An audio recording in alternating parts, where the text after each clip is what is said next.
Assalamualaikum warahmatullahi wabarakatuh. Kembali bersama channel Pilapis. Teman-teman, di video kali ini kita kembali akan membahas lebih detail mengenai faktor-faktor yang menjadi penunjang sebar padat ikan nila. Apa saja faktor-faktor tersebut? Yuk simak terus videonya. Berikut faktor-faktor yang menjadi penunjang sebar padat pada kolam ikan nila. Pertama, kualitas air yang baik. Kualitas air yang baik sangat penting untuk pertumbuhan dan kesehatan ikan nila. Ini mencakup beberapa parameter seperti suhu yang sesuai, tingkat oksigen yang cukup, dan pH yang stabil. Suhu air yang optimal untuk ikan nila biasanya berkisar antara 25 hingga 30 derajat Celcius. Sementara itu, kadar oksigen yang cukup di dalam air sangat penting untuk respirasi ikan, terutama ketika padat tebar. pH yang stabil biasanya berkisar antara 6 hingga 8. Juga cukup sangat penting untuk kesehatan ikan, karena fluktuasi pH ekstrim dapat menyebabkan stres pada ikan dan mengganggu sistem pencernaan mereka. Kedua, pakan yang mencukupi dan berkualitas. Pakan yang baik dan mencukupi sangat diperlukan untuk pertumbuhan dan perkembangan ikan nila. Pakan harus mengandung nutrisi yang sesuai, termasuk protein, lemak, karbohidrat, vitamin, dan mineral. Pakan yang berkualitas baik akan membantu memastikan pertumbuhan yang optimal, kesehatan yang baik, dan meningkatkan daya tahan terhadap penyakit. Ketiga, sistem pemeliharaan yang baik. Sistem pemeliharaan yang baik merupakan faktor kunci dalam keberhasilan budidaya ikan nila. Beberapa sistem yang umum digunakan termasuk keramba jaring apung atau KJA di perairan yang mengalir, kolam terpal atau kolam tanah di darat, dan sistem recirculating aquaculture system atau RAS. Setiap sistem memiliki kelebihan dan tantangan tersendiri, tetapi yang penting adalah memastikan sistem tersebut dapat menyediakan lingkungan yang sesuai dengan kebutuhan ikan nila, termasuk suhu, oksigen, dan kebersihan air yang baik. Keempat, pengelolaan kesehatan ikan yang efektif. Pengelolaan kesehatan ikan melibatkan pencegahan penyakit dan pengendalian parasit. Ini dapat mencakup pemantauan rutin terhadap kondisi ikan, pemberian vaksin atau obat-obatan profilaksis, dan praktik-praktik manajemen yang baik untuk mencegah penularan penyakit antara ikan. Pengendalian parasit juga penting karena investasi parasit dapat mengganggu pertumbuhan dan kesehatan ikan. Bagaimana cara melakukan pengendalian parasit pada ikan nila?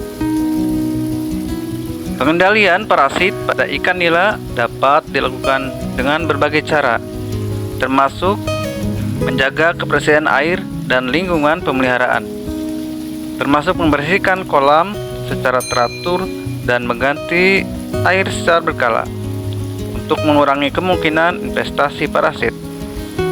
Kemudian, memastikan ikan dalam kondisi yang sehat dan memiliki sistem kekalan tubuh yang kuat dengan memberikan pakan yang berkualitas dan memelihara lingkungan yang optimal.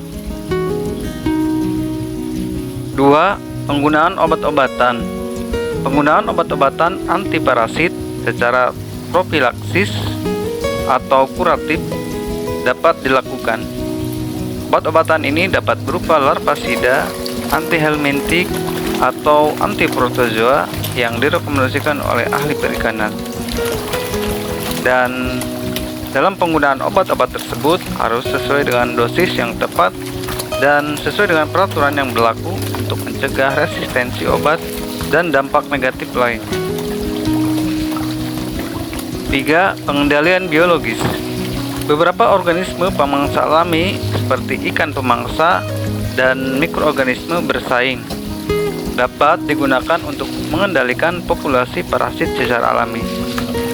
Namun, pendekatan ini seringkali memerlukan penelitian dan pengembangan yang lebih lanjut untuk memastikan keefektifannya.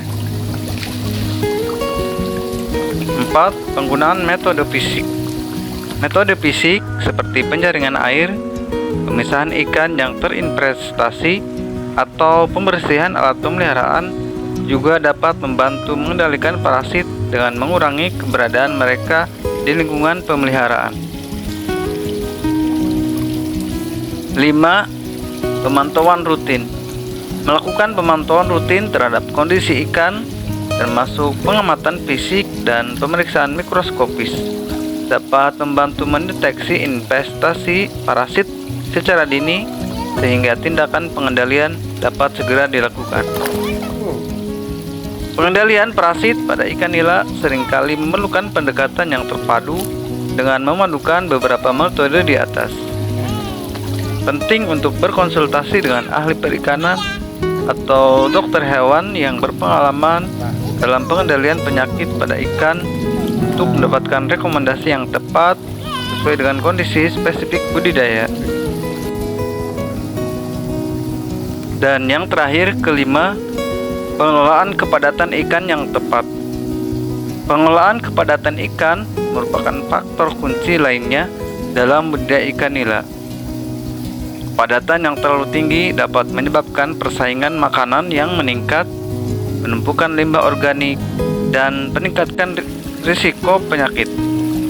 Oleh karena itu, penting untuk memantau dan mengelola kepadatan ikan agar tetap dalam batas yang dapat dikelola dengan baik, sehingga meminimalkan stres dan persaingan antara populasi ikan.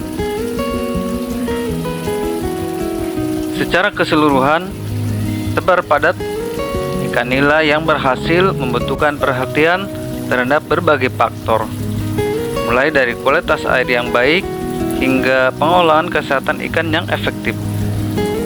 Dengan memperhatikan semua faktor ini secara cermat, pembudidaya ikan dapat meningkatkan produktivitas dan kesejahteraan ikan nila mereka. Demikian sedikit sharing dari saya tentang faktor-faktor yang menjadi penunjang tebar padat pada ikan nila. Semoga bermanfaat dan menjadi inspirasi bagi kita semua. Terima kasih sudah menonton. Sampai jumpa di video kami selanjutnya. Wassalamualaikum warahmatullahi wabarakatuh. Salam perikanan.